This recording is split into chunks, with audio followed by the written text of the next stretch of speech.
All right, order. We'll call this meeting to order now. This is the Standing Committee on Public Accounts. My name is Nolan Young. I'll be chairing this committee, and I'll remind everyone to put their phones on silent, and I'll ask committee members to introduce themselves, beginning on my left. Thank you, Mr. Chair. Good morning, everyone. My name is Kent Smith. I'm the MLA for the Eastern Shore. Good morning, everyone, and welcome. Tom Taggart, MLA for Colchester North. Good morning. John A. McDonald, MLA for Hants East. Good morning, everyone. I'm Chris Palmer, MLA for Kings West. Good morning. Susan LeBlanc, MLA for Dartmouth North. Good morning, everyone. Kendra Coombs, MLA for Cape Breton Centre, Whitney Pier. Good morning, everybody. I'm Braden Clark, MLA for Bedford South. And a note also that we have officials here from the Auditor General's Office, Legislative Council Offices, and Legislative Committee Clerks. Legislative Committee's office are in attendance as well. All right, on today's agenda, we have officials with us from Department of Labour, Skills and Immigration, the NSGEU, and with respect to the 2023 report of the Auditor General regarding the investigation of Island Employment Association. So I'll ask the witnesses to introduce themselves, starting on my left. Good morning, everyone. I'm Marjorie Davison, the Senior Executive Director of Skills and Learning Branch with Labor Skills. Oh, sorry. It's this one. Don't touch it. The other one. It's this one. Oh, it's this one. Sorry. I know I was told not to touch the mic. Good morning. I'll just read it. Good morning, Marjorie Davison. I'm the Senior Executive Director at Skills and Learning Branch of the Labor Skills and Immigration Department. Good morning, Ava Czapalay, Deputy Minister, Labor Skills and Immigration.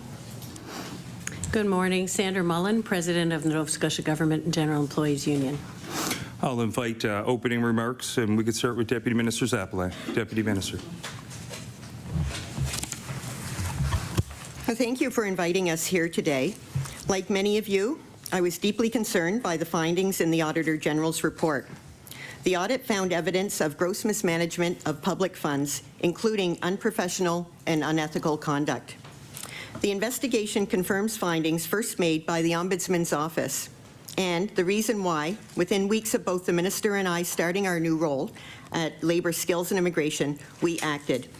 We ended the department's funding to the organization in September 2021, and we referred the matter to the police. Let me be clear. We strongly condemn the actions of the people who grossly mismanaged public funds at Island Employment. The Auditor General also had important and specific advice for my department. Advice on how we can more effectively monitor and strengthen our oversight of the community-based organizations with whom we contract employment services. We are grateful to the Auditor General's Office for the important work they do. We fully cooperated with the Auditor General's investigation, and we welcome their suggestions on how we can improve. We have accepted all of the recommendations and have already started to implement them.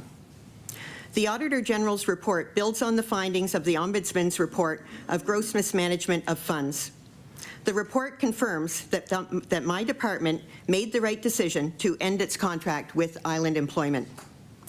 As you know, Island Employment was an independent organization contracted by us to provide a service to the local community. When we canceled the contract, the Board of Island Employment made the decision to close. When we learned of Island Employment's decision to close, we acted quickly to put in place an interim service provider. Our priority was to continue providing important services to the public. I am pleased to confirm that there was no disruption in services. While we were not their employer, Island Employment's employees were also top of mind. The collective agreement that employees had with Island Employment did not include severance provisions. Given the entire situation, we provided employees with 60 days working notice plus 8 weeks of paid severance. And we moved quickly to put in place new service providers who would require additional staff with skills that match the skills and experience of the former Island Employment employees. Government's role is to hold the service providers accountable for delivering the services we have contracted them to provide to local communities. Unfortunately, it can be very challenging to guard against willful acts of deceit and unethical behavior. We know we have a duty to do everything we can to lessen the risks. That's why, as a department, we will do more to strengthen our oversight and provide more education to arm's-length boards on governance and how to identify and report unethical activity. We will use every tool at our disposal to better educate our partners and to better monitor contracts for signs of unethical behavior. We want our community partners to be strong and effective. We are also focused on ensuring that our contractual agreements are clear on the oversight responsibilities of organizations who deliver our programs. We will require service providers to submit more detailed financial information to us, and we will more effectively engage external auditors to review contract delivery, including more in-depth reviews of governance practices. As Nova Scotians hear about the misconduct of a few, we must remember the vast majority of Nova Scotians who work in community-based organizations and who provide employment services do good work. This is best exemplified by the people who did the right thing and reported the misconduct. I echo the Minister in expressing my sincere thanks to them for speaking out. In closing, I would like to thank the Auditor General's team. Their work with us over many months, including their specific advice and recommendations, has already made us stronger. I appreciate the confidence the Auditor General has expressed in my department to make the necessary improvements. As mentioned, we are already implementing the recommendations which will strengthen our system. I welcome any questions. Thank you. Ms. Mullen, did you have some opening remarks? I do. Ms. Mullen. Thank you. My name is Sandra Mullen, and I'm president of the NSGEU. Thank you for the opportunity to speak about the 30 Nova Scotians who, through no fault of their own, lost their jobs with Island Employment Association. Before their jobs were taken, they were members of our union. The AG's report was vindication for our former members that they did the right thing. And if they hadn't, how much more public money would have been used inappropriately? How many more millions would be gone from the public purse? And what did those 30 people get in return for showing their integrity? They lost their jobs. Rather than protect the workers and target those in the wrong, the executive director, the board of directors, and lastly, look inwards towards their government's own oversight, they simply cut the program and the jobs that went with it. The minister has taken the audacity to thank those former employees for coming forward in a press release. As a result of their jobs being cut, they are no longer members of our union, but I think it's reasonable to ask that if given their due, would they give up their jobs to report gross misconducts again? We don't know the answer to that. This process does send a mixed message for anyone who sees misconduct in their workplace and now might think twice about putting their own job on the line. It should be clear that the Office of the Ombudsman made no recommendation to stop funding island employment. Removing the ED, replacing the board, and providing more rigorous oversight from the province could have protected jobs and kept a valuable community service in place and uninterrupted. New service providers were subsequently contracted to ensure that the people in Cape Breton still access employment services. However, the former employees were only provided with the opportunity to apply for these jobs, which were now at lower wages, less benefits than they'd had before.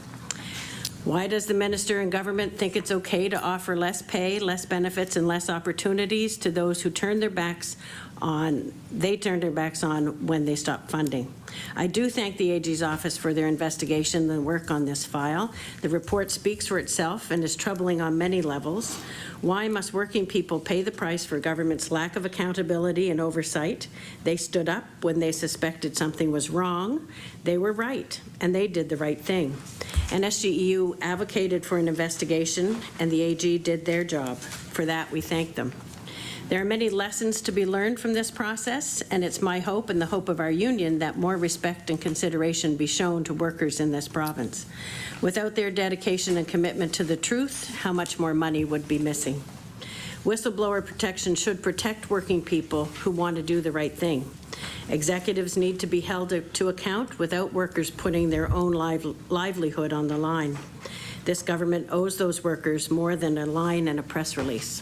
Thank you. So before we begin questioning, just to remind everyone the way this operates is we'll do 20 minutes, 20 minutes, 20 minutes of questioning. At the end of your 20 minutes, if you're in the middle of an answer or question, I will cut you off. It's just how this committee works. We'll begin our questioning with the Liberal Party. The time now is 9:10. Mr. Clark. Thank you, Mr. Chair, and thank you to the witnesses for being here this morning. I'd like to begin by thanking some groups, the Ombudsman's Office and the Auditor General's Office for doing this investigation and this report, which made for sober reading for sure. But I think most importantly, I want to thank the people who came forward to register the first complaint on this issue, which is now almost 5 years ago. And I think it takes real, genuine courage and bravery to do something like that when you see something that is obviously going wrong and you have suspicions, and these are people that you work with every day and that you probably know personally to one degree or another. That's a very difficult thing to do that not everyone is willing or able to do. So I want to thank those people above all else for getting us to this point today. Now, I did want to ask Ms. Mullen, if I could, and you touched on this in your opening remarks as well, but in your view, what would have been the ideal or just, perhaps, outcome for the employees of Island Employment who had no connection whatsoever to the abuse of funds that we read about in the AG's report? What do you think should have happened there? Ms. Mullen. Thank you. As I mentioned, there have been many examples within the province of Nova Scotia where discrepancies were identified in funded agencies, and there are many examples, and I worked with a few of them, where someone was transplanted. The jobs were not disrupted. The administrator, executive director, what have you, would be removed and government put in someone else. I know of several examples in my own area. So I think there was a better way to do this, to remain, to have the workers' lives uninterrupted, the service to the community not disrupted, and then the investigation could have transpired and somebody new in place so that they didn't have to shut down operations. Mr. Clark. Thank you, Mr. Chair. And perhaps it's not safe for me to assume this, but during the course of this whole investigation and ongoing process, which, as I said, we're closing in on 5 years now since the beginning of it, did the NSGU make that position that you just laid out clear to LSI or to government in a formal sense? Ms. Mullen.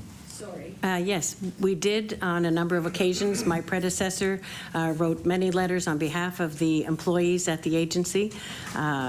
We certainly worked with them as closely as we could and pressing to have a deeper investigation, but that we cited that there were examples that this could have been done differently, which would have caused certainly less disruption to their lives. Mr. Clark. Thank you, Mr. Chair. And Deputy Czapalay, perhaps if you could respond to that, I guess, and give us a sense as to why the department and government made the decision to basically shut down Island Employment rather than take the steps that Ms. Mullen has laid out. Deputy Czapalay. Thank you for the question. And as I mentioned in my speech, and you echoed as well, it does take courage to come forward. And I do want to acknowledge the courage of the employees. It's not every day that we hear the term gross mismanagement of funds. I don't know that I've heard that in my career, and probably that's a new term for many of you. The Ombudsman first used that in his report, which came out in late spring. And when we read the details of his report, and reached out to the board of Island Employment, which, remember, is an independent organization, the board declined to meet with us without the executive director being present. And to me, that signaled a lack of interest in the board in truly changing and addressing the issues identified in the Ombuds report.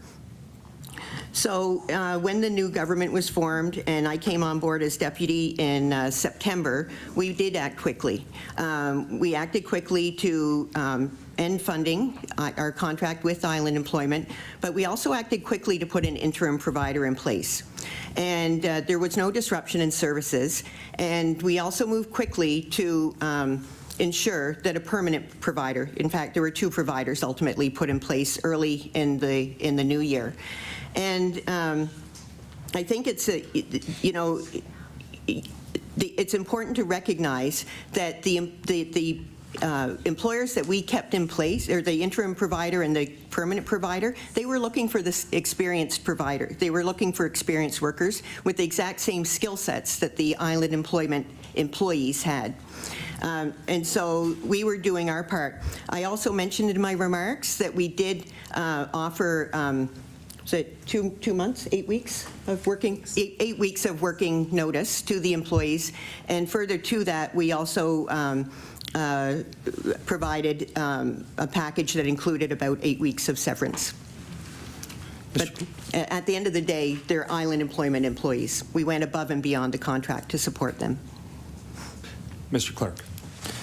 Thank you, Mr. Chair. Thank you, Deputy. And yeah, I do commend you for taking swift action when you came into the position. Obviously, you'd been there not long, and I'm sure this was the last thing that you hoped to have to deal with so soon in your time there as the deputy.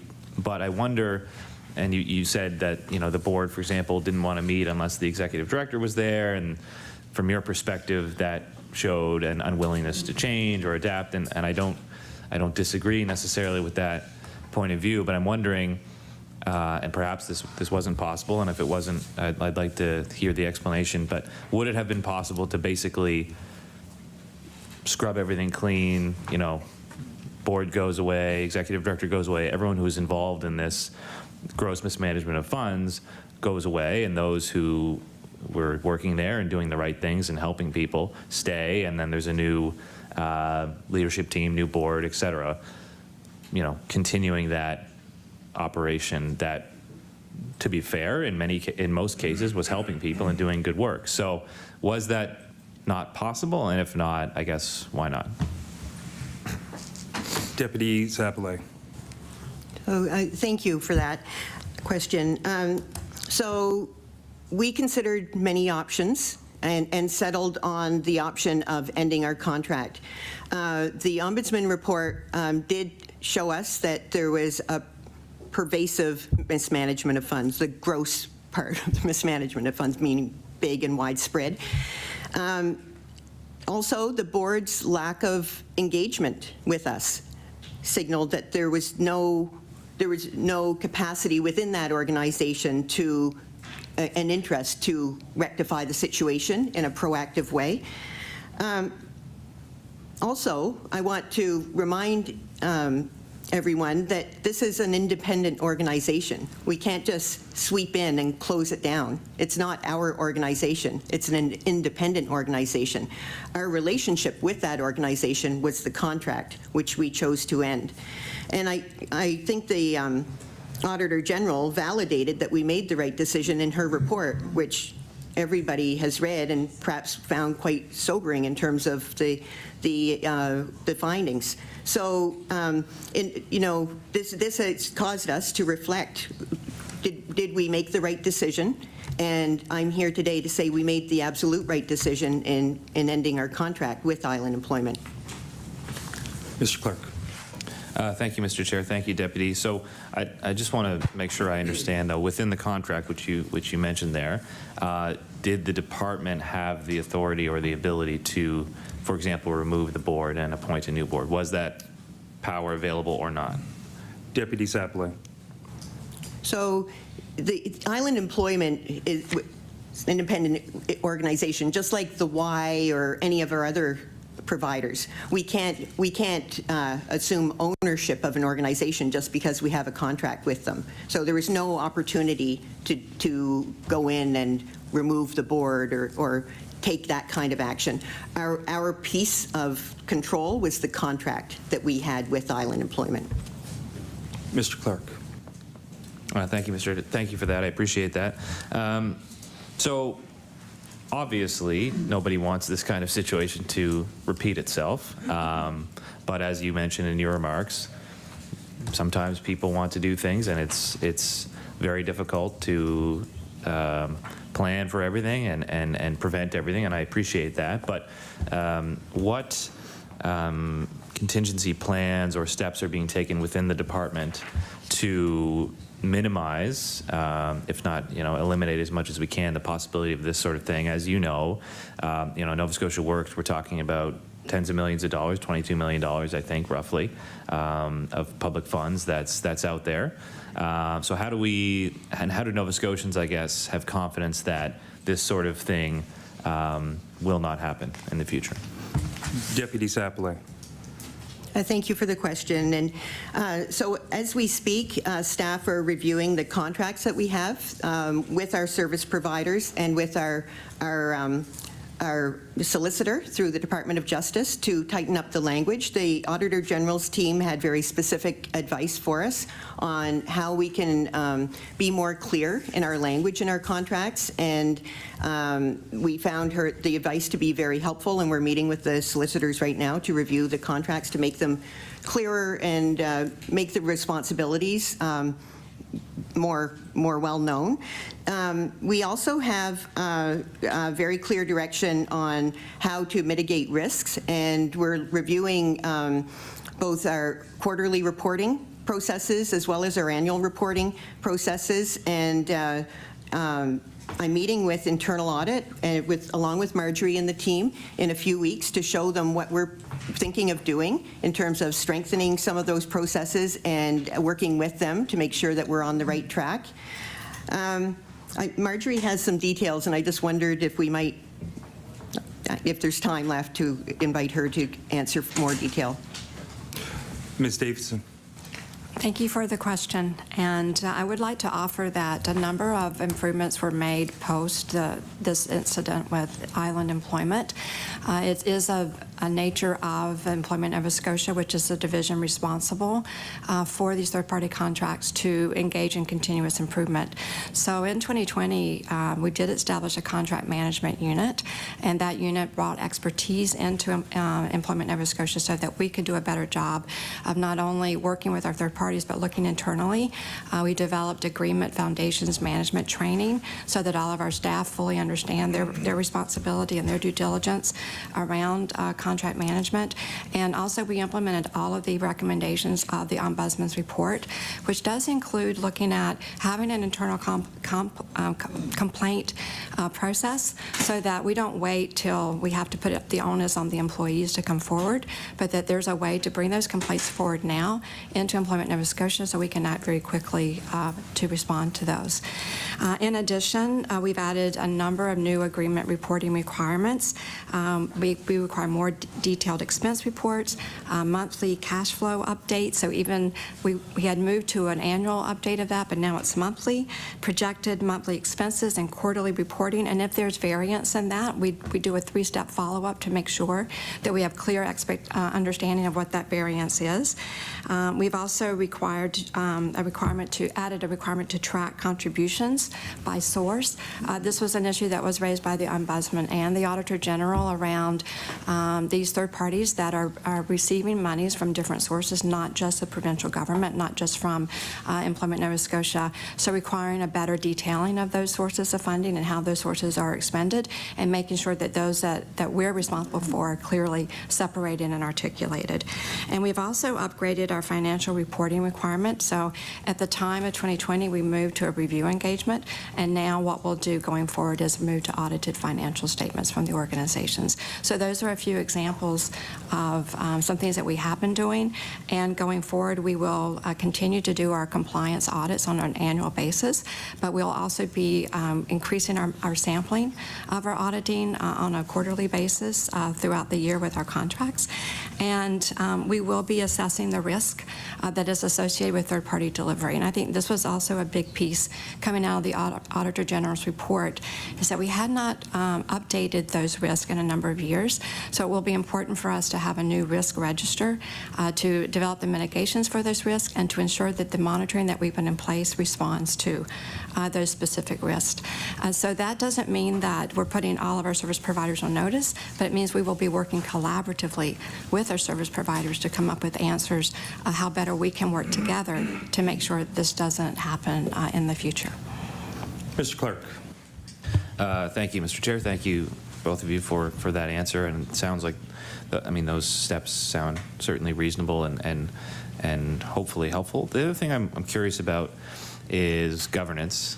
So obviously the department has a major role to play in terms of oversight and accountability, but at the ground kind of granular day-to-day level, boards, you know, really have a critical role to play to make sure that things are going correctly, and obviously that did not happen in this case. I may have the details wrong, but I believe, you know, quorum, there was no quorum at Island Employment from November 2021 on. It's a year and a half of meetings with no quorum.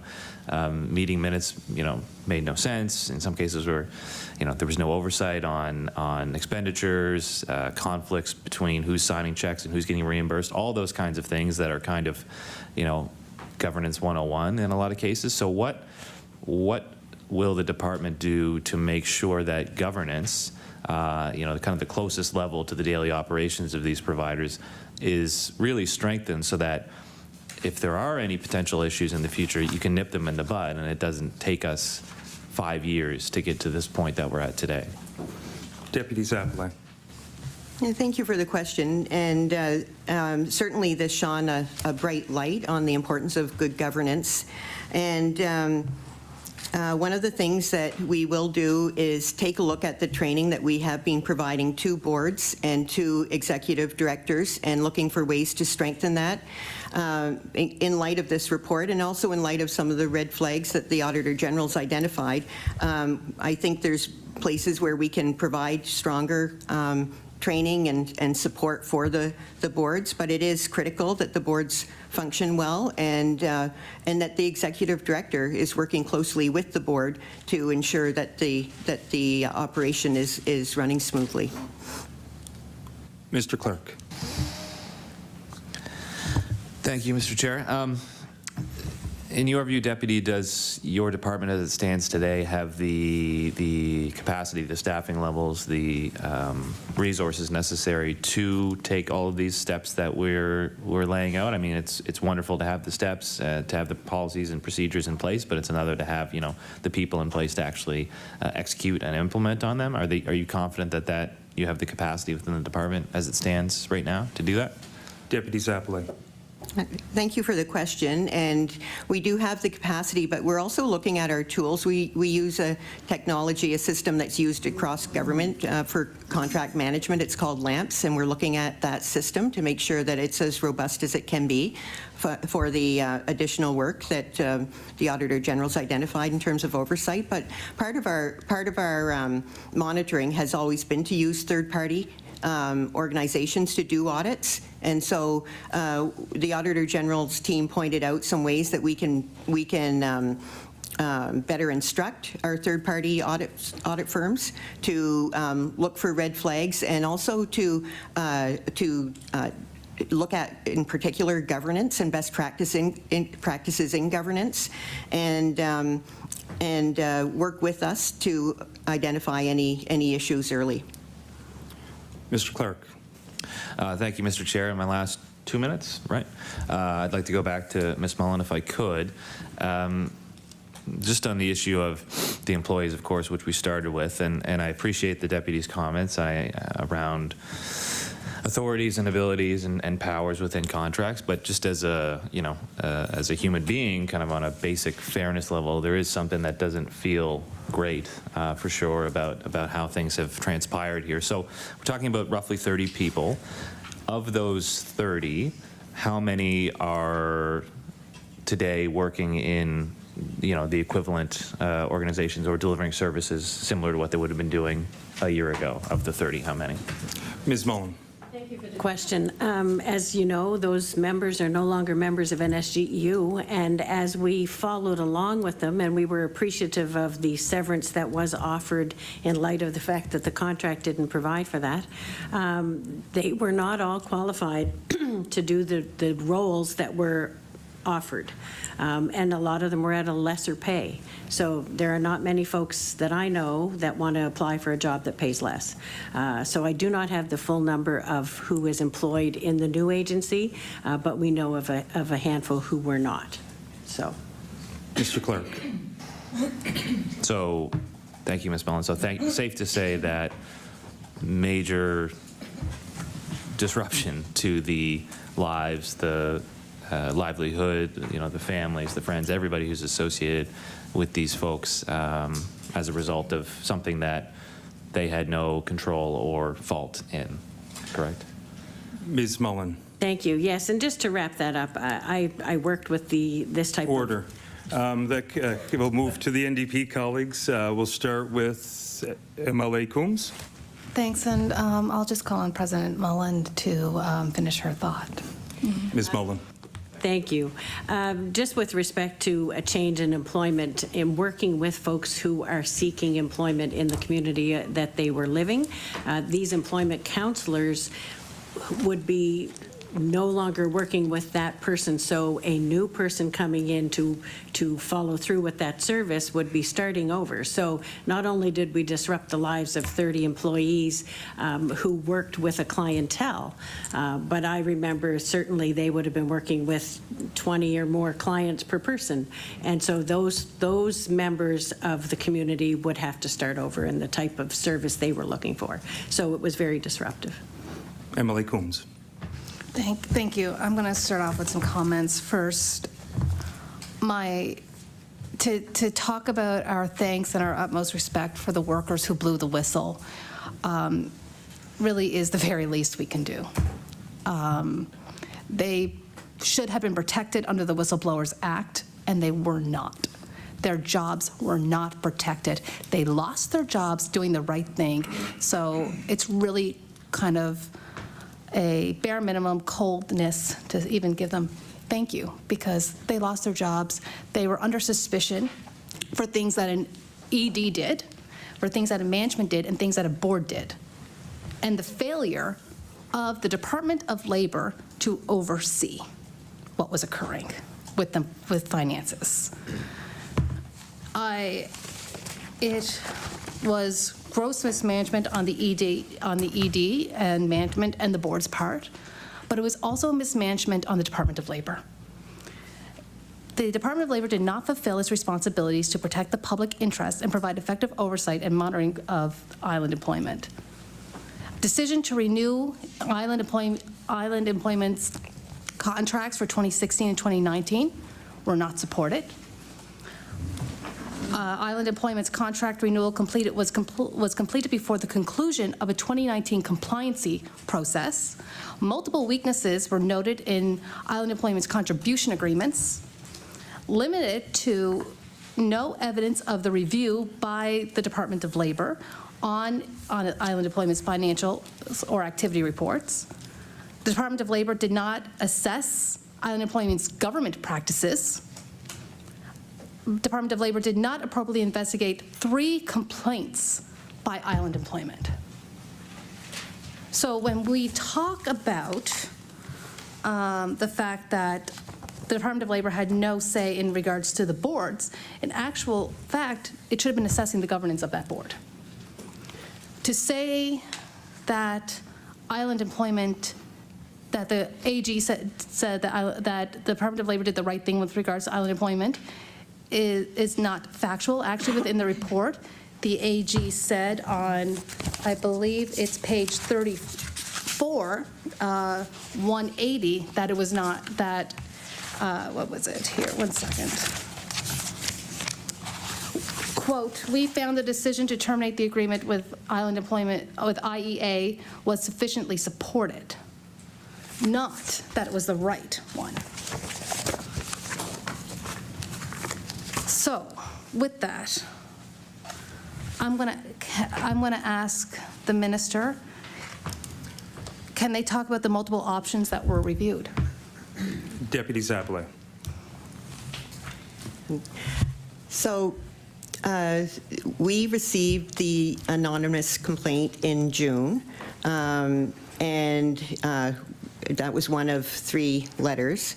And that was the one that related to financial matters.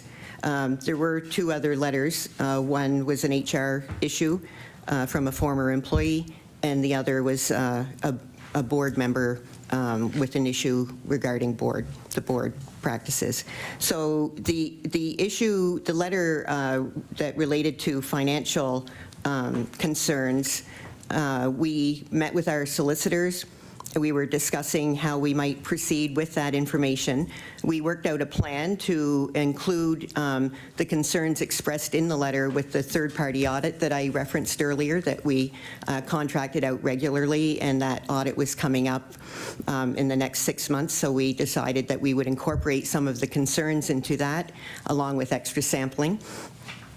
Then a letter was sent to the Ombuds office, and that letter detailed similarly financial concerns, and the Ombudsman investigation started. And the Ombudsman's office, as you know, has more extensive powers than we do.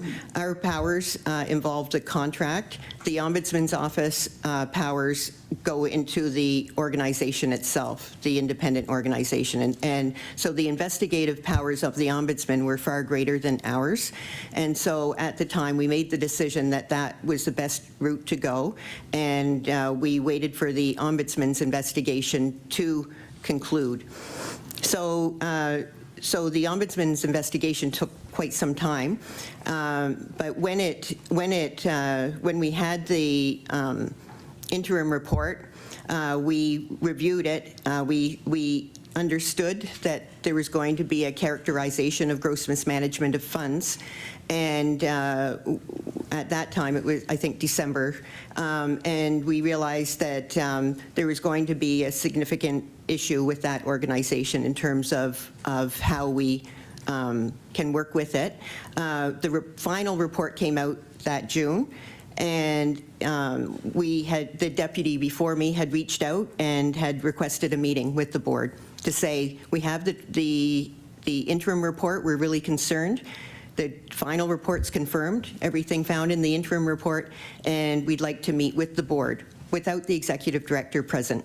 The board responded and said, we will only meet with you with the executive director present, and the deputy declined to pursue that meeting.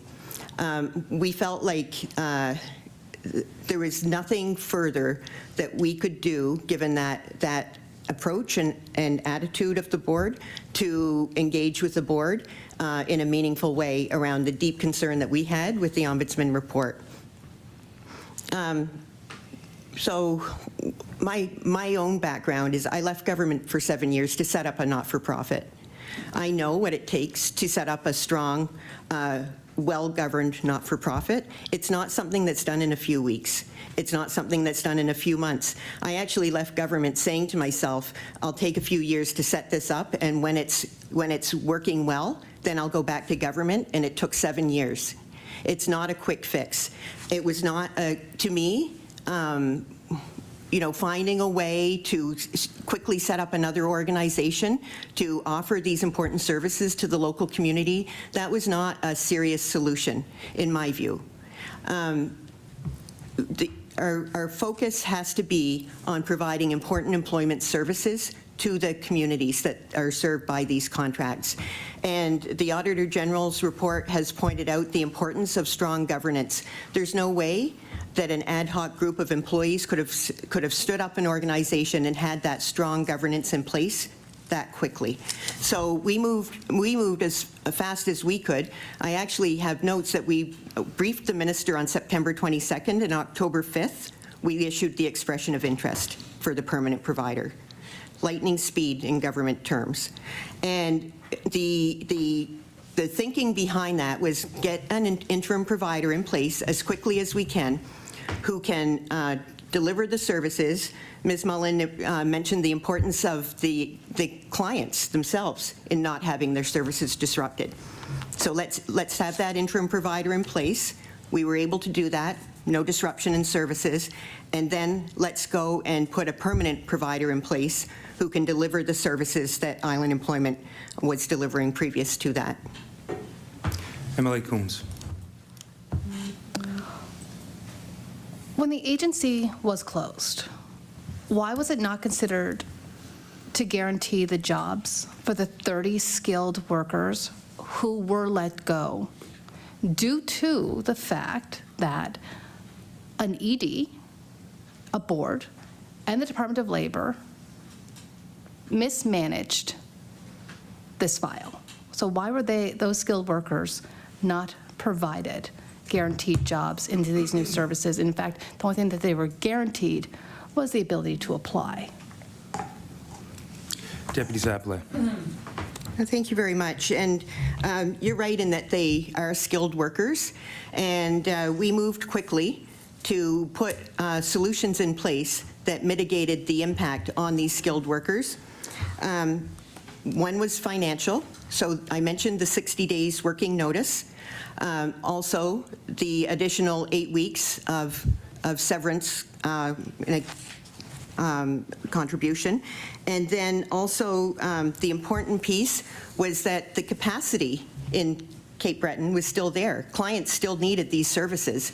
And so the interim provider needed capacity to provide the services to the clients. They were looking for experienced and skilled workers with the same skill sets that island employee workers had. Also, the permanent providers would be looking for the exact same skill sets. And so our job in ensuring the impact on the employees was lessened, was moving fast, and we did move very quickly.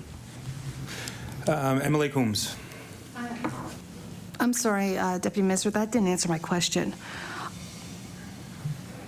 Why were these workers who blew the whistle, who did the right thing, who were not a part of the gross mismanagement, why were they not guaranteed jobs? Deputy Czapalay. So I've already expressed the appreciation of the department for the individuals who came forward and blew the whistle. Our role was to move quickly to end the contract with Island Employment. It was the right decision. The Auditor General has reinforced that as the right decision. Then our job was to mitigate the impact on the employees, and I've outlined the ways that we have mitigated the impact on the employees. And I will add that it wasn't me in my office making these decisions. I was meeting and talking with the employees. They were relating to me directly, and I was phoning them and meeting with them. And so I have an idea of how many were ultimately employed, and I have an idea of what their situations were. And I feel like the department went above and beyond their collective agreement, and we went above and beyond with the working notice, and we moved very, very quickly, as fast as we could, to put an interim provider in place who would be advertising the same jobs, and then having a permanent provider in place early in the new year, less than 5 or 6 months after ending our contract with Island Employment. MLA Coombs. Thank you. I'm going to move on, but I just want to, it took 6 months for some to find permanent positions and jobs. 4 employees are still without work, and most of these employees were under the dark cloud of Island Employment, which I'm going to tell you, in Cape Breton, that is a hard time to go find a job when everybody knows where you worked. So it would have been great to have them guaranteed jobs. Can you provide the details on the nature? Oh, so you already talked about that, actually, the nature of the complaints. My question is, why were these not properly investigated, as the AG said? The AG had said that that the complaints were not properly investigated, and in fact, new contracts were signed before these issues were the issues and the compliance of the work was completed. And I'm just trying to figure out, how do we get from complaints beginning in 2017, 2018 to the closure without actually looking at everything that was occurring at Island Employment? So why did it take so long? Why? It's because we didn't act swiftly here. And Deputy, you keep saying we acted swiftly. There was no swiftness about this. The complaints began in 2018. Things could have been started and finished had those complaints been properly investigated quickly. And they weren't. Had someone in the Department of Labor stepped in prior to more funding and another contract being signed. So again, why did it take so long? Deputy Czapalay. So perhaps I'll tackle that, my answer in a chronological order. In 2016, our employment services underwent a transformation. There were 52 organizations, no common brand. Often organizations were offering the similar services in a similar geographic region. The transformation reduced the number of service providers to 18, operating in 53 communities throughout Nova Scotia. So in 2016, with this transformation, the banner Nova Scotia Works was created, and the 18 service providers were contracted to work under that banner. Proposals at the time were submitted to the department, and the department had a process in place where they selected the providers looking at geographic communities throughout Nova Scotia. Then in 2019, there was a review of all of the agreements. We hired a third-party audit firm to audit the compliance of the contracts. And in the case of Island Employment, we saw the interim report from the audit and moved forward in renewing the contract with Island Employment based on that interim audit report. I know my colleague has more details, so if you wanted to direct a question to her, I think she could answer that. MLA Coombs. Thank you. No, that's fine. So the majority of, and I'm going to address some elephants in this room. The majority of these incidences of mismanagement occurred at a time when the executive director of this organization was a spouse of a sitting MLA. Did this impact the decision to delay the investigation into complaints? Deputy Czapalay? Yeah, okay. Okay, thank you for the question. So I think, so everything, I'll start with the letter of complaint that you mentioned in your previous question. So LSI received 2 complaints, one in May and one in June of 2018. Just prior to the Ombudsman Office receiving a complaint and beginning an investigation, which happened in September 2018. A complicating factor to the June complaint, I mentioned previously, the May complaint was a board member. The board member had a complaint about someone else on the board. The June complaint was anonymous. We don't know who it came from, whether it was public or an employee or board member, they didn't say. But the June complaint does indicate financial mismanagement from the person's perspective who wrote the complaint. We immediately met with our solicitor when we received that complaint. And the plan at the time was to engage the third-party audit firm, who we were already planning to do a compliance review with, and have that audit firm do extra sampling and pay attention to the flags that were in the letter. Meanwhile, the Ombudsman investigation got started in September 2018. And as I mentioned earlier, the Ombudsman's powers went far beyond our own in terms of their ability to investigate. We took the decision at the time that it was better to let the Ombudsman report complete itself. Not, in hindsight, we didn't know it would take as long as it did. So we decided, let the Ombudsman do their report and investigation, and let's see if, as part of that investigation, if they are able to get at the complaints in this June 2018 letter. So the Ombudsman report took, I think, 2 years, maybe a bit more, and published their draft report in December of, I'm going to say 2021? She's answering. December. And then we received the final report in June of 2021. And then in September, the new government came in, including myself as a new deputy, and we made the decision within 2 weeks of arriving in the department. MLA Coombs. Thank you. That really didn't answer my question, so I'm going to ask again. Now that the MLA's former colleagues have formed government, how did this impact the closure? And I'm going to say this because this is being talked about in Cape Breton right now, that this is the issue here. Ms. Czapalay? A yes or no? Is this? Order.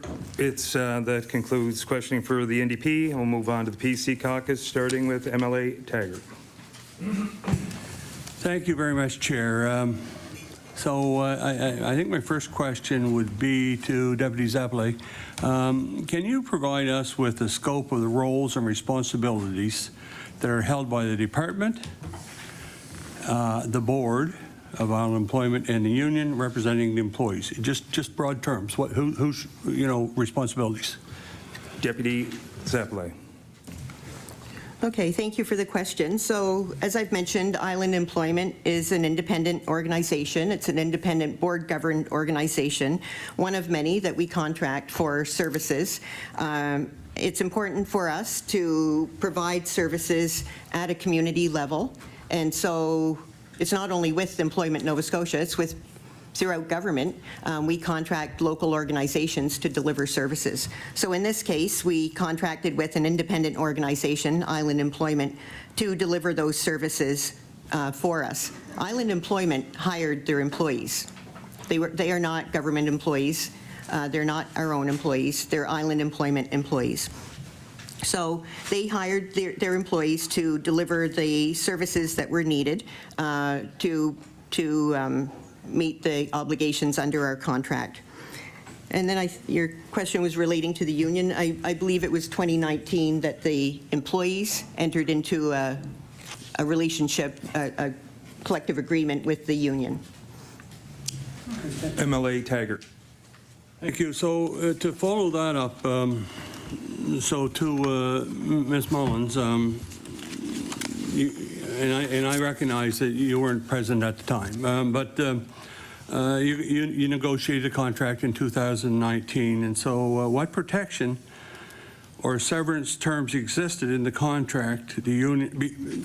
Sorry, I want to preface this because I absolutely agree. There was a lot of probably innocent people got hurt by this, without question, and I have no doubt, that there's blame, in a lot of places. This was, and I hope we soon get to talking about what we can do to make sure it doesn't happen again.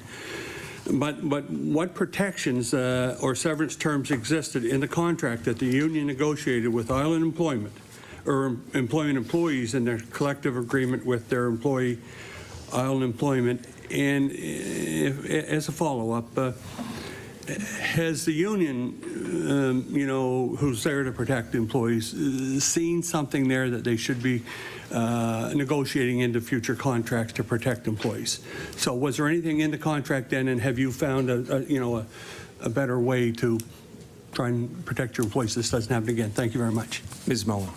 Thank you for that question. And yes, my predecessor was handling most of this file during that time. Difficult negotiations with a small organization that is funded by government and so on. It's not the same as our civil service contract. And so if there weren't severance agreements, and the deputy did indicate that they did make that offer. However, it's very difficult to put into a small contract like that there be a guarantee that if that organization changes hands, that they go to someone else. So we certainly worked with the employees during that 60-day extension to do what we could to ensure that they were as protected as they could be given the circumstances they found themselves in. And as we said, we felt there were other ways to guarantee.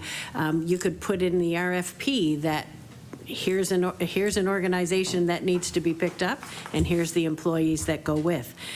Quite frankly, ironically today, if you look for an employer to do something and say, and I've got the 30 employees you need, that's almost heaven sent right now. But so it is, we felt that there were ways to guarantee because, as you know, and as the members have indicated, the cloud that went with these employees, and they were the whistleblowers, and they obviously prevented huge numbers of money from going missing in the future.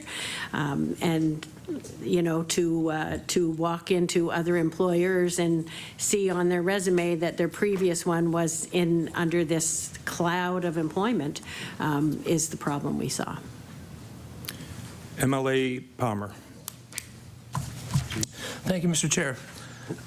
My colleague, MLA Taggart, feel free. MLA Taggart, my apologies. Yeah, I really do want to, just a quick comment. I appreciate the real difficulty of this. And, so far we've talked a lot about who's to blame, really and truly, and all that kind of sort of thing. But, I guess on that piece I want to say, clearly, if you want to point out the current government, we took action. Some will agree, some won't agree it was the right action, but we took action as soon as we became aware. But most importantly, I think we need to move towards what we can do. This government has I think, $14.4 billion budget, and we give money to a tremendous amount of, we don't give, the government, supports a tremendous amount of organizations, and I expect the vast majority of them are great organizations and great folks and great employees. But I think that we need to focus on what we need to do to ensure that we don't have this, we're not here in 2 or 3 years dealing with another one of these. Thank you very much. I'll move to Mr. Palmer now, MLA Palmer now. Thanks. MLA Palmer. Thank you, Mr. Chair. Quite a lot of information this morning. Nova Scotians over the last few days are learning an awful lot about the relationship between governments and different departments and local service providers, and that relationship and how things work. We've learned a lot this morning about the oversight things that have been put in place and some of the things that are being done by the department to assure Nova Scotians that some of these issues might not happen in the future with service providers. This topic, I think, is very important to rural areas in Nova Scotia, places like I represent, like in Kings County. And so you mentioned, Deputy, that in some of the conversation this morning that government just can't come in and do certain things, and we have to have autonomy for the board and different local organizations. But can you expand on that a little bit more and how the department will work to maintain that rural autonomy for organizations and avoid government overreach while achieving the objectives we're trying to get to with accountability and oversight and those things, please? Deputy Czapalay. Thank you for the question, and I just want to echo that our community organizations do good work every day. Many of you may not know that the relief program that was announced yesterday and being rolled out today is being delivered by our Nova Scotia Works offices to provide a relief grant for people who lost employment during the wildfires. And so we use our community-based organizations to do a lot of important work in the communities where they know the people, they know the issues, and they know what's needed. And to your point, the local people using those services develop a relationship with the providers and want to use those services. And so I would not want to see an extreme reaction to this being that we don't use our local community partners. All of government uses community partners to deliver important services to those communities. And I feel as though there's important conversations to be had with all of you on governance and where is the reach of government in terms of managing an independent organization. So we try to walk that line between good governance and providing the education and the training that's necessary to have a board that operates properly, for an executive director to know what their roles and responsibilities are, and to also support the board in their good governance practices. With the Auditor General's advice, we need to take that a bit further in terms of our training, in terms of our work with boards and executive directors to really help them look for red flags. People who are administering funds on behalf of the province need to be held accountable for properly managing those funds, and so our oversight will get sharper as a result. But to say that we can go in and dissolve a board or to fire an executive director, that's not within our authority. Our authority is the contract for the services delivered. And so we're going to call upon experts like internal audit to help us get that right. But I think there's an important conversation to be had amongst all of us in terms of what kind of oversight do we want to have with boards that administer a wide range of government money, from a few $1,000s to millions. Emily Palmer? Thank you. As a follow-up to that, keeping the rural lens a little bit, issues surrounding conflict of interest were also mentioned by the Auditor General in her report. However, you can imagine rural Nova Scotia, there's a lot of people related to each other, and you know, it might have those conflicts might be more apparent maybe than in other areas. But can you talk about how the department will work to address the recommendations regarding conflict of interest and disclosure, you know, respecting the reality of the available workforce in places like rural Nova Scotia? Deputy Czapalay. Thanks for the question, and as you know, I'm from rural Nova Scotia, and but I do feel like conflict of interest is something that we need to be aware of throughout Nova Scotia. It's a small community in and of itself. It's not just an issue with rural Nova Scotia, but I take your point. There are a lot of relationships within small communities. So we required all of our service providers to have a conflict of interest policy in place. Island Employment had a conflict of interest policy in place. In fact, when our third party did the audit, Island Employment reported that they had no conflicts of interest. So that to me is where we have to be able to work with our third party audit firm to dig a little deeper and get at, you know, what potential conflicts of interest might be there. But I do want to go back to the point about conflicts of interest in that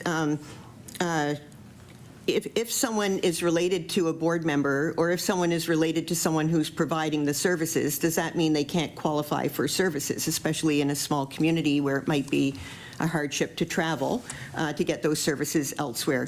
So this is all about the adage, you not only have to be honest, but you have to be seen as being honest. So is someone going to be disqualified if they have a relationship of some sort to their service provider?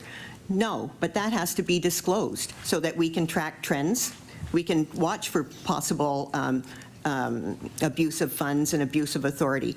But I feel like it's on us to have the conflict of interest policy go that step further in terms of making sure that when an organization says no, so there's no conflict of interest, to first of all making sure they understand what a conflict of interest actually is, and also the impact of reporting a conflict of interest. It's not necessarily that we're going to say, well, that person doesn't get funding.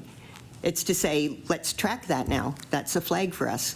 If they're eligible, let's track that and see if there's a trend here. Emily Palmer?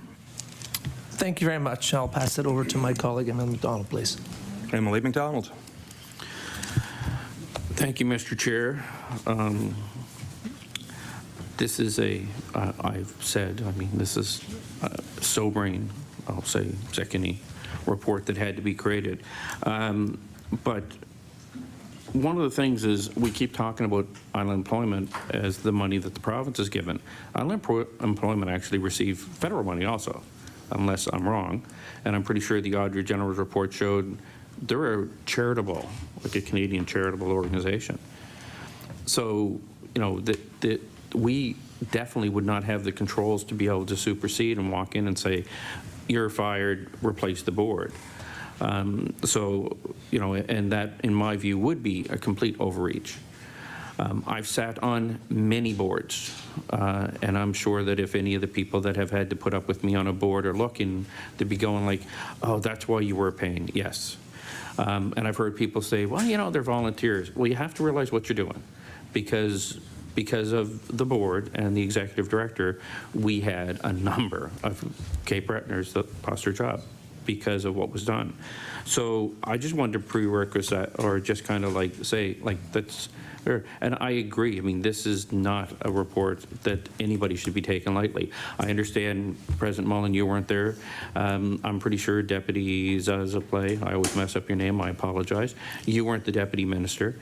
But one of my questions is, and I've got to be careful how I say it because I'm really not happy. This report was created in April of 2021. This government was August of 2021. Why did the government of the day not act on it? And I don't know if you're going to have my answer, but I think it needs to be very clear. Like, that was another 6 months of what, President Mullen, we don't know. Was there also more missed onto it? If you look at the numbers, roughly $10 million of Nova Scotia's money, not including whatever the federal, went into this. So every dollar that went in, if, and I trust the Auditor General explicitly, 10 cents of it was grossly mismanaged. So does anybody know why the government of the day didn't actually act onto it, and it took a change of government to actually deal with this? I'm going to... Deputy Czapalay? I wasn't sure who that question was coming for. Okay. As I mentioned to MLA Coombs, the Ombuds report came out, the final report came out, I think it was in June of that year. To double check, is it June?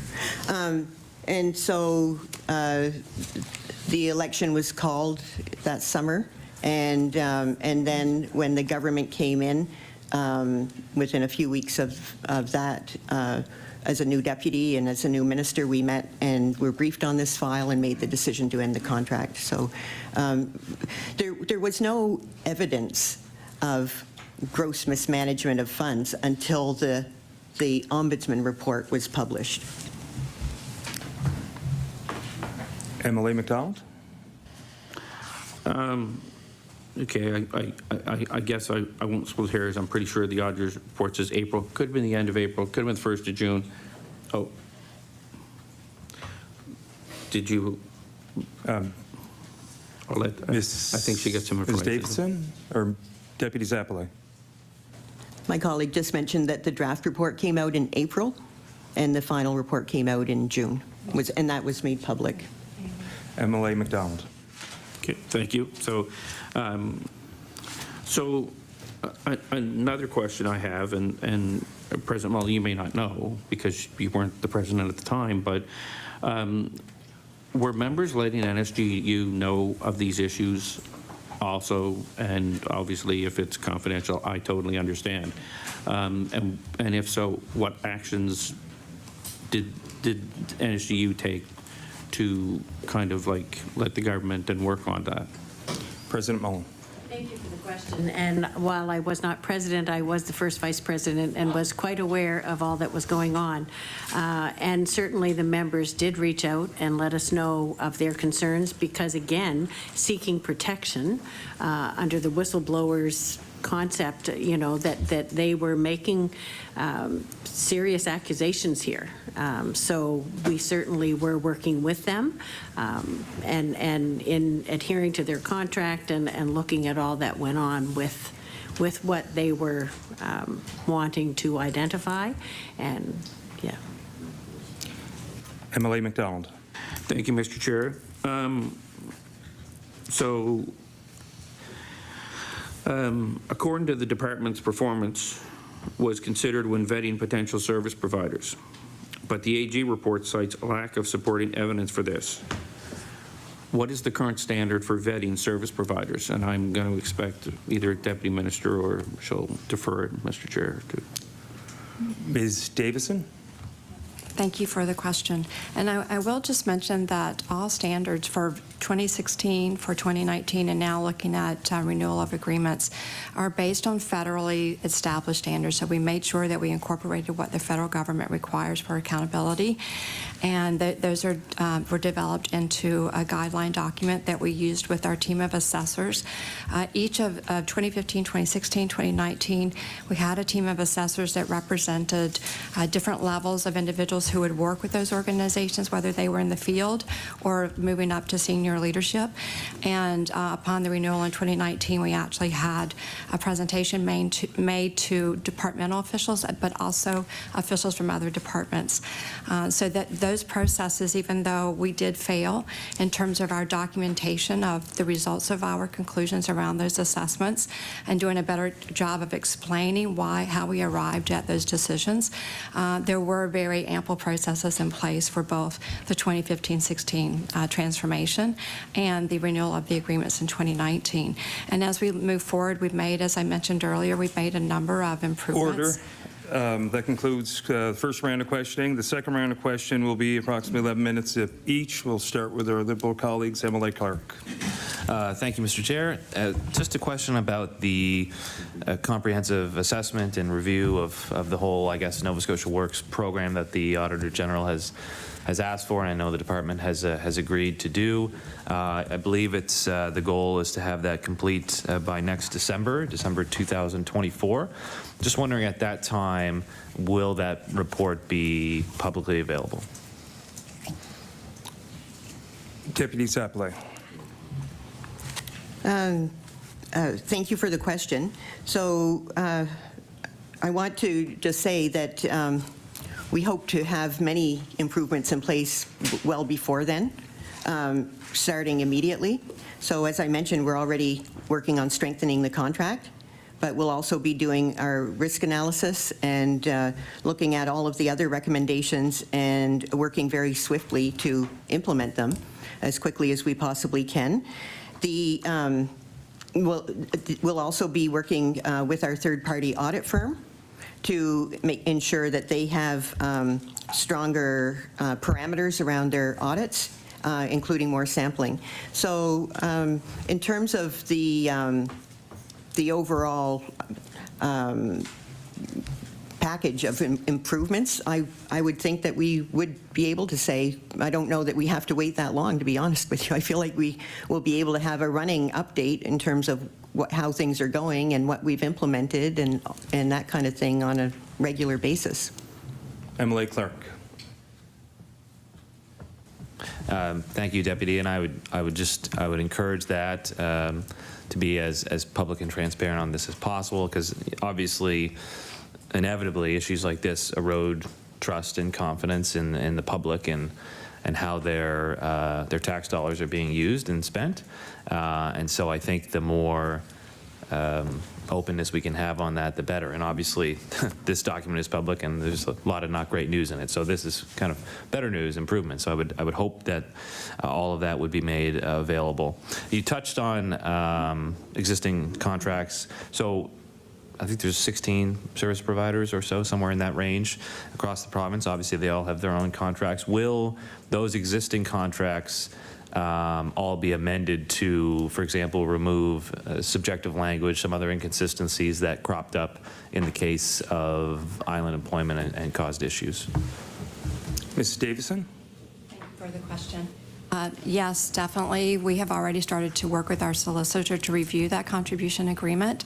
That contribution agreement is a standard document that we use with all of our service providers, so it was not unique to island employment at the time.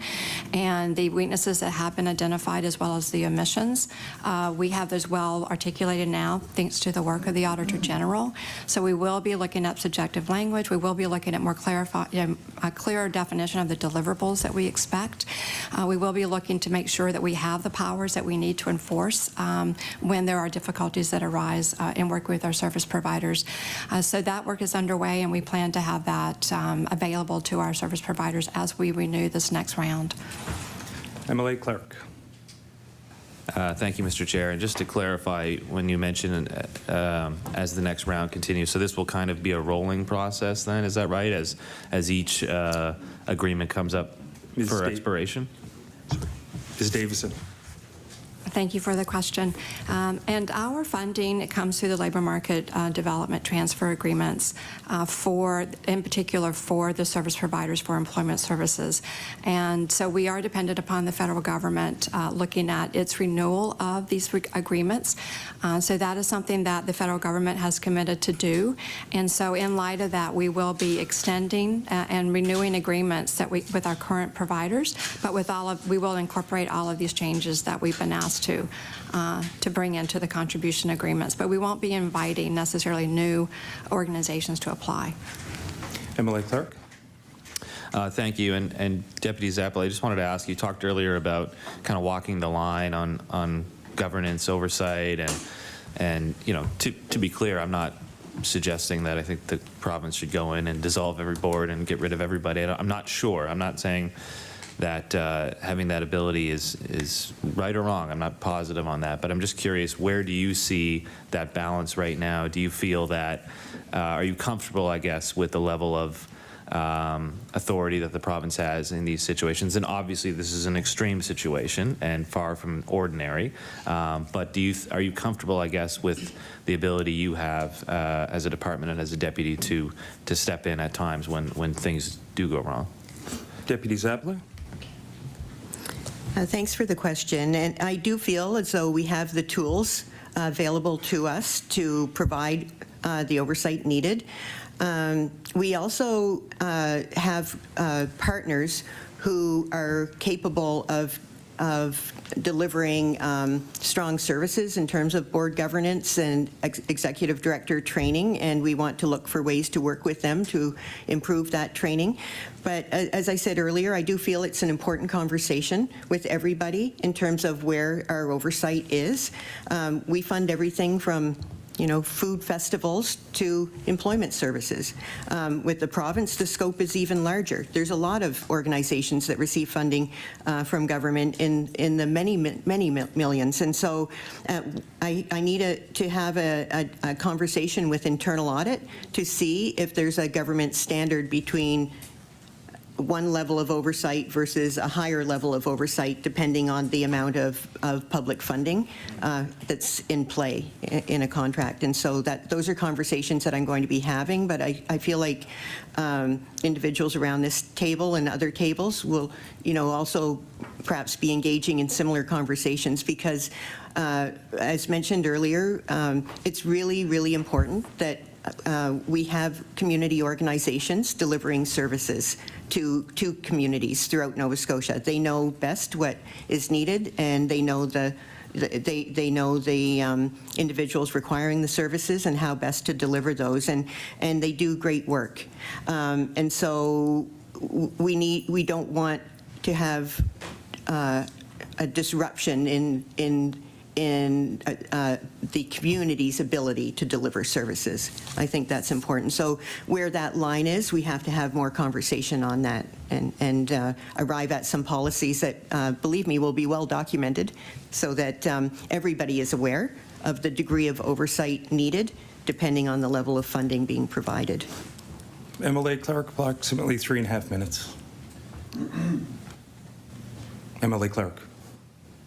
Thank you, Mr. Chair. Thank you for that, and I think that makes a lot of sense. I think sometimes, well, too often, we can see things in politics. We are compelled to see things as black and white and right and wrong and good and evil, and oftentimes there's a lot of nuance and variance that's required, and so I think that's reasonable. And as MLA Taggart, I think, said earlier, the province funds hundreds and hundreds of organizations, and some of them it might be $3,000 to, put on a thing on a weekend, and for others it's millions. And so the scale and the complexity is vastly different depending on what kind of organization you're talking about. And so the level of oversight, as you suggest, maybe it's not a one-size-fits-all cookie-cutter approach for this sort of thing, and I think that's a usable lesson from what we see in the AG's report here as well. So with that, I will actually cede the last 3 minutes or so of my time to my NDP colleagues, but I just wanted to thank all of you for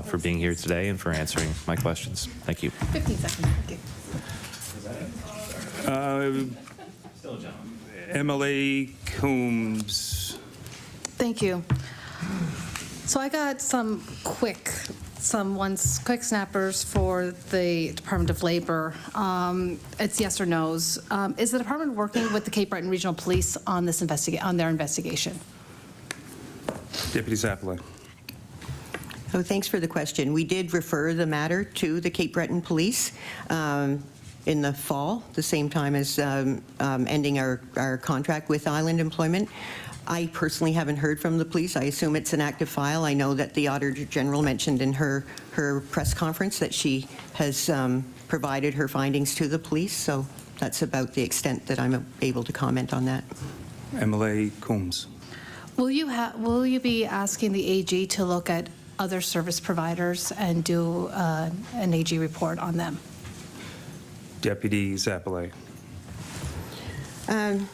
So typically, we don't ask the AG. We use internal audit within government, and I have a meeting with internal audit coming up.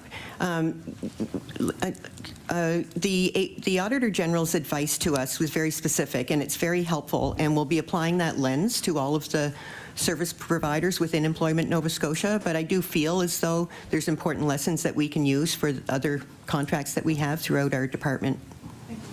MLA Combs. This is going to President Mullen. Can you summarize the impact on the workers of the decision to close Island Employment? President Mullen. Thank you for that question. And I guess in summary, if you look back at the process they've been through, they worked in an organization that they knew, they felt, had mismanagement of funds. You debate as an employee what to do. They came forward, under the thought that they would be protected because they identified what turns out to be gross mismanagement of funds. In turn for that, they lost their employment. They are working in rural communities in Cape Breton, to which everyone knows everyone. The cloud that continued under the process and the employment of Island Employment carries with them. The offers that were made to apply to employment that replaced their current or their previous employment, the requirements changed, the qualifications changed, as much as some were deemed bilingual and qualifications that they didn't have, so therefore they didn't qualify. Plus, a lot of the employment offers were less pay than they had previously had. So not only did they work in turmoil, they were, now seeking other sources of employment to replace that in rural Cape Breton, which is a challenge on many fronts. And they were under the cloud of those folks were the whistleblowers, and without proper report that has since come out to maybe clear their name, they've had a rough few years. MLA Combs. When Island Employment was closed, the NSGEU said, "It feels like government had decided to make the hardworking frontline staff pay for poor management practices and government's own failure to ensure proper use of public funds. Instead of trying to address the issues with management and the board and government, the government is just trying to sweep this messy situation under the rug, end the contract, and hand these jobs to another service provider." Is there anything you want to add? Anything else you can add to this since the AG's report came out? President Mullen. Thank you. I think the biggest thing is that the employees felt that there was cover-up, as was mentioned here earlier today, that they questioned, whether or not it had to do with who people were, who they were connected to, and again, in rural areas of Cape Breton and rural areas of Nova Scotia, those questions mill around, and it certainly has taken a long time to clear their reputations, but they have certainly been under a tremendous amount of stress during this process. MLA Combs. Thank you. I'm going to hand off the rest of the questioning to my colleague, MLA LeBlanc. MLA LeBlanc. Thank you very much. And I just wanted to pick up on my colleague, Mr. Taggart, suggested that, he hoped in this meeting that we could get to something, to some suggestions about how to make sure this doesn't happen again. And earlier in the discussion, Ms. Mullen, you talked about how, these days where getting quality employees is real tricky right now for employers, that, having an RFP where it's like, here's the RFP, here's the requirements, and here's the employees, would be heaven sent. So I just want to pick up on that. I want to ask,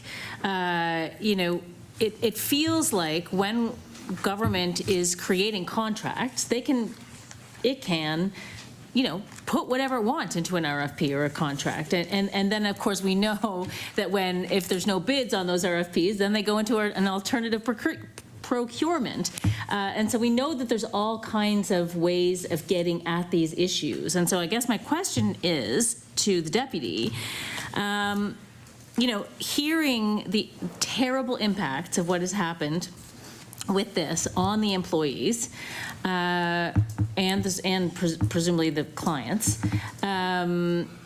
is this something that the department can learn from and incorporate into future RFPs so that, future workers are protected? Deputy Czapalay. Yeah, so thanks for that question. I don't envision being able to build into an RFP the requirement to hire specific individuals. I do feel as that would be overreach on the government's part. In this instance, I felt we did what we could control to mitigate the impact on the employees. And that was in terms of moving quickly to put an interim provider in place, and then quickly again to put the permanent provider in place, both of whom were looking for the same skill sets that these individuals had. Emily LeBlanc. Okay, fair enough. I want to sort of get at this a little bit more. So can anyone say when Island Employment began operations? Anyone know? How many? 20 years ago. 20 years ago. And was it always, so if it began 20 years ago, was it always, was its mandate always to receive government funding and then put that out into the community as a not-for-profit to do employment services? Ms. Davison? My understanding is that, yes, it didn't exist as Island Employment. It existed in a previous iteration, and it has been its role, particularly with a focus on persons with disabilities prior to the 1516 transformation. At 1516, there was a requirement for the current organizations in the system to regionally collaborate. So Island Employment was created out of that, and it included Employability, which is a previous name of the organization, along with a couple of other organizations, and they formed Island Employment Association. But yes, I would say that in general, it was the same mandate, was to deliver employment services. Those employment services had been devolved to the province in 2009. So previously they were run by the federal government, and then in 2015 the province received them, and then in 2015-16 had been working for a number of years of how could we create a system that's more transparent and consistent, and that's what that was about. Emily LeBlanc.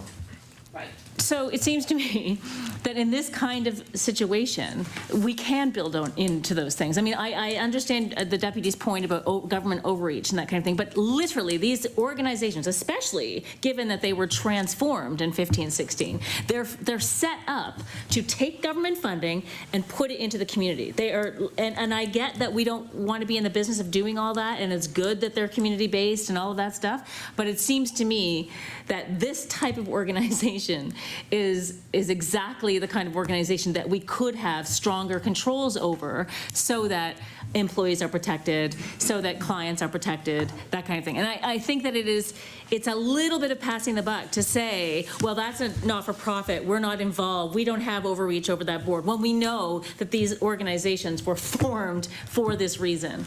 It's a different situation than like a not-for-profit where someone has a vision about something in the community, or an arts organization where this was set up, these organizations were set up to do a job for government. I want to ask if we know, I'm surprised to know that unionization only took place in 2019, which is after the first complaint. So was the unionization or the union drive on behalf of the employees, do we know that if it was in relation to the complaints? President Mullen? Thank you for the question. I'm not sure, but I can bet that it was. MLA LeBlanc. Great. Yeah, because, you know, one would think when there's trouble that one of the first things that employees will do is look to see how they can be protected from the trouble. It should have been a big red flag, I would say. When we do these RFPs, or when these RFPs are created, what is included? So, like, would it be something, for instance, like, does the government require all employees to be bilingual, for instance, or use official languages, or a percentage? Like, are things like that in the RFPs? Ms. Davison. Thank you, Chair. I'll try to answer your question to the best of my ability. And I am aware that at Transformation we were looking to have bilingual services provided. I can't say that they always were a part of that contract. So as I mentioned earlier, the guidelines around our contracts are based in our relationship with our federal government and the guidelines that they require. And so there are a lot of items that we've discussed today are in the contracts and are required of the organizations. And I think what the AG was pointed out to us, that we need to do a better job of effective monitoring of those items. So it wasn't, yes, there were some deficiencies, but all in all, a lot of what we talked about are things that we do ask for our service providers to provide to us to have in place. But we have to figure out, as I think our Deputy Czapalay has mentioned, what's the next level of interaction with our third parties that we're funding that doesn't result in overreach, but does result in better governance and effective monitoring. MLA LeBlanc. And so how is that going to happen? It feels like Ms. Davison, you're the only person who was around during, because Ms. Mullen is a more recent president. Ms. Czapalay, Deputy Czapalay didn't come in until the government changed, but you were there. So can you talk a little bit about what changes you're seeing or what changes are planned? Ms. Davison? Thank you for that question. I can clarify that I was not there. However, there's a very strong staff team that has been there through all of this, and we've worked diligently together. We also... Order. That concludes questioning for the NDP. I'll move on to the PC party. MLA McDonald. Thank you. Well, now I'm not going to. Thank you, Mr. Chair. Ms. Davison, if you want to finish your answer, that would be fine. Ms. Davison?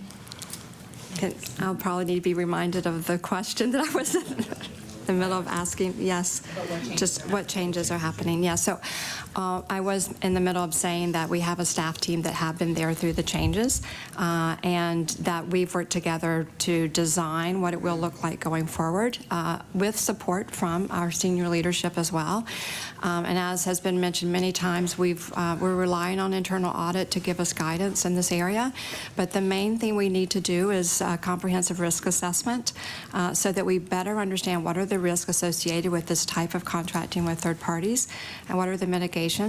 How do we provide the processes in place for employees so they're not found in the situation of being under a dark cloud of what management is doing in their organization. So this is deeply concerning to us, and we're very upset about what the employees have experienced.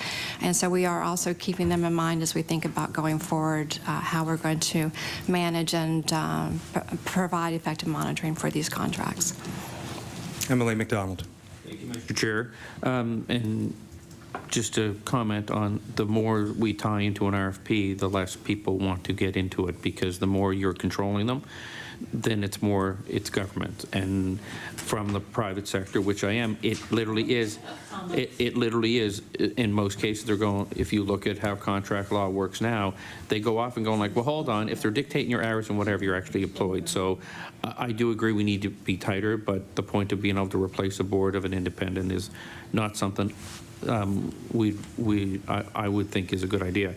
But to get back to just one point, and that is, the leasehold improvements, one part that I'm confused on too is, why was LSI required to fund the leasehold improvements of Island Employment when we now know that at the end of the year, they still had money in the bank? So I'm just, if you can explain, is that a one-off? Is it done elsewhere? I'm not sure who wants to take it. Okay. Ms. Davison. It did become a big red flag for us when we look back to see that we needed to step in and support Island Employment with paying leasehold improvements. The organization had just become Island Employment. They did need larger space, and they had moved into a new space. And they had proceeded without full approval from the department, which resulted in a number of leasehold improvements that needed to be made. So we did feel that we needed to support them in those costs. But looking back, we realized it was a red flag in terms of how Island Employment managed its contract with us. MLA McDonald. Thank you, Mr. Chair. Just to follow up, so are our new contracts very clear that if another person tries to do this without approval, we're not going to fund them? Yes. Ms. Davison. So our new contract, I'm sorry, thank you, Mr. Chair. So we are, as I mentioned earlier, in terms of we're putting in much more tighter financial controls. So we will be doing that monitoring of expenditures on a monthly basis so that we understand if there are any variances, and then we have a process that we can review those variances. But they will have to have pre-approval from the department. MLA McDonald. Thank you, Mr. Chair. I will defer now to MLA Smith. MLA Smith.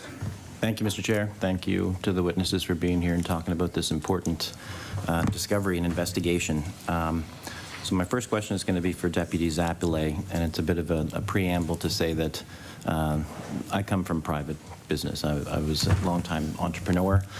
I don't have a lot of experience with unions. It's clear in this example that we have that the union is not satisfied with the department and the protection of the employees. But as I sit here and think about my experience as a business owner and think about the fact that owning a garbage company, I applied for contracts with government. It was municipal government, but still government. The majority of my revenue came from government. I was expected to provide a service. Had I mismanaged those funds, resulting in the company dissolving and those employees losing their job, I can't even think of a scenario how anyone would point fingers at anyone other than the management of the company.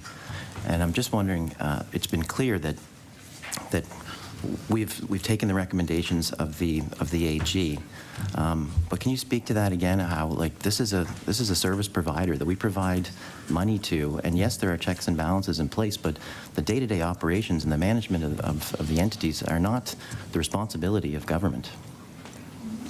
Deputy Czapalay. Thank you for the question, and certainly the Auditor General made it clear that who was responsible for the gross mismanagement of funds, and it was not our department, it was Island Employment. There were a number of features leading to the ability of individuals to mismanage funds, and one was the board was not functioning properly as a board. Our role in that was that we provided board training, as we do for all boards. However, looking back, I do feel like we can provide stronger board training. And with the Auditor General's report and the red flags that we now know about, I feel like we can strengthen the training for the executive directors and for the board members. Someone mentioned here something about individual board members not necessarily knowing their responsibilities. That came out in the Auditor General's report. It was very, very clear that some of the board members did not understand their duty as a board member. In terms of our own oversight, we can strengthen our oversight practices. We can use our technology better. We can require more sampling and more investigation through our third-party audit. We're putting a sharper lens on all of this to ensure that the money that we are entrusting to these organizations is well spent and provides important services to the community. So I hope I answered your question, but it's on all of us to provide that sharper oversight. Emily Smith. Thank you, Mr. Chair, and thank you for that response. I appreciate it. You have talked quite a bit about board training and that was offered and available and provided to these entities. Will we go so far as to write that in the contract in the future to say that we will provide board training? Deputy Czapalay. That's a good suggestion. I think that we definitely can make it a requirement, whether it's in the contract or we just require people to take the training. We contract with an organization called the Center for Employment Innovation. It's based at St. FX, and also the Career Development Association, and they both have training programs for executive directors and for boards. And so Marjorie and I are going to be sitting down with them and taking a look at that training in concert with the recommendations from the Auditor General to see how we can strengthen that training. Maybe it's more regular training, you know, not just at the beginning of a contract, but maybe throughout the contract, or maybe it's training that looks at very specific issues throughout the time of the contract. And so I do feel like we have the tools. Those tools can be sharpened, and we'll use those tools to improve our oversight. Emily Smith. With respect to the notice and severance that was offered to these employees that went above and beyond what government was required to do, would we ever go so far to consider including that type of language in future contracts? Deputy Czapalay. This was a bit of a unique situation in that the employees of Island Employment had a contract with their union, and so that did not include severance. So in a regular situation, well, I won't say regular, I don't know what's regular in Nova Scotia anymore, but when we contract an organization, that organization often has its own employees. So the employees have their own contract already in place. What we're doing is contracting the organization itself to deliver a service. Emily Smith. Perfect. I was hoping the answer would be no, because we have a lot of partners that we deal with, that we fund, and we expect them to be experts in what we're funding them to do and have the responsibility for their employees and not have that responsibility on government. That's why we contract, one of the reasons why we contract these things out. One final question. How much time left, Mr. Chair? About 2 minutes. Okay. Ms. Mullen, welcome to the committee. Thank you for being here. You've been fairly critical of government and how they responded to these allegations. I'm curious to know what the NSGU did to help protect these employees and help them find jobs after the investigation started. President Mullen. Thank you for the question. And certainly throughout that process where we knew what was coming, we made sure we met with the group many times to ensure that they knew what the contract spelled out. We reached out to the department and to the deputy and now deputy and minister to see what we could do to ensure. And so we were pleased to see that they did offer the 8 weeks, but our concern was always that there be a forensic audit because these folks were under that cloud.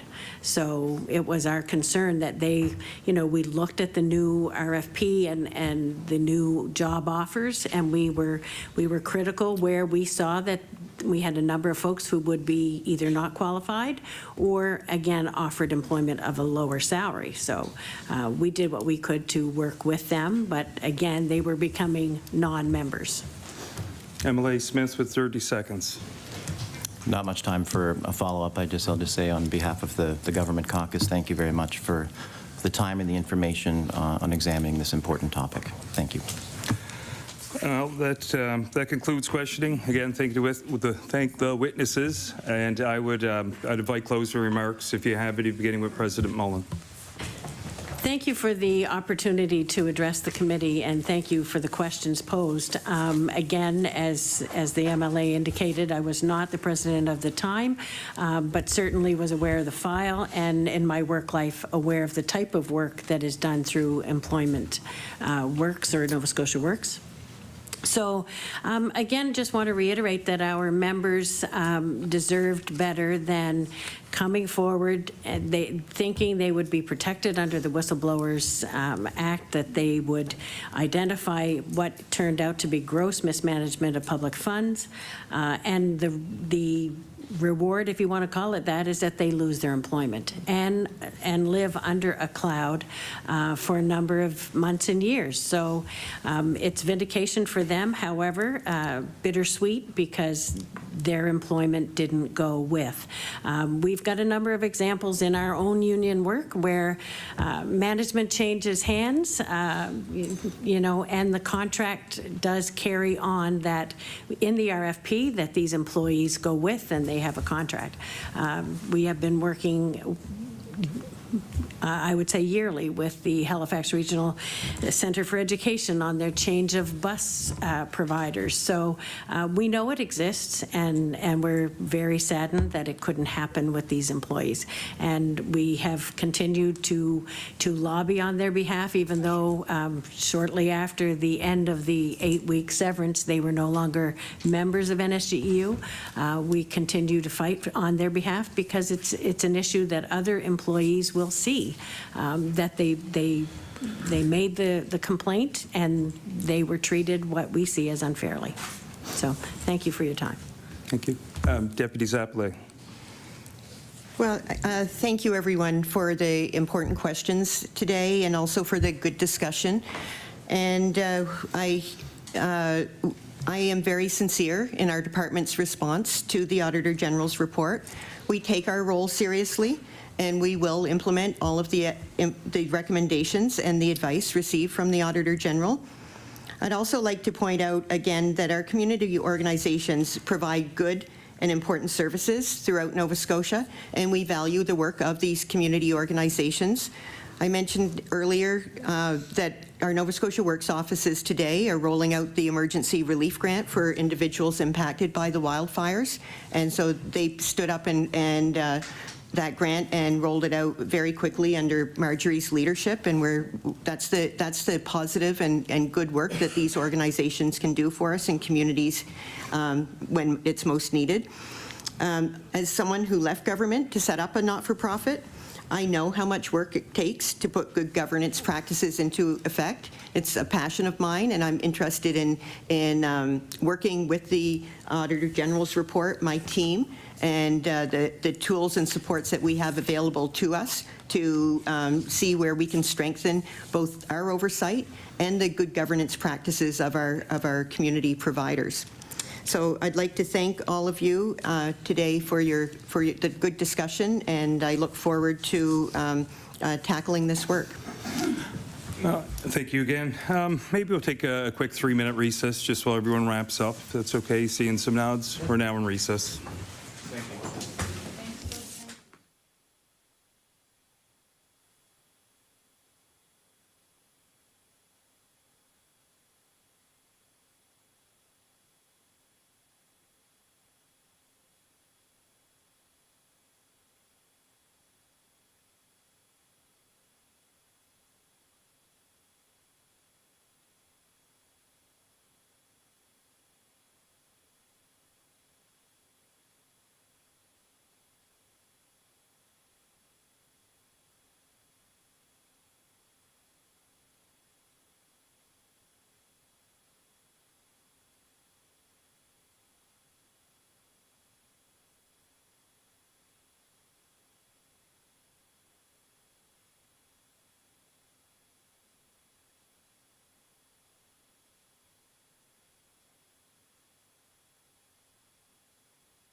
Order, order.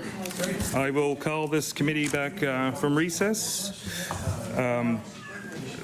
Looking for a motion to accept the recommendations that have been accepted by the department. Emily Smith. Thank you, Mr. Chair. I so move that the committee accepts the recommendations in the AG report that have been accepted by the department. See no discussion. All those in favor signify by saying aye. Aye. Contrary by nay. That motion carries. We have a substantial amount of committee business, but we're down some of our permanent members, so just looking for unanimous consent that we can maybe move this to our next meeting. And seeing nods around the table. Okay, I have two things left here. Today, as you may know, is Kim Ledley's last PAC meeting, and she'll be retiring in July. So we'd like to thank Kim for all her work with the public transit over the years.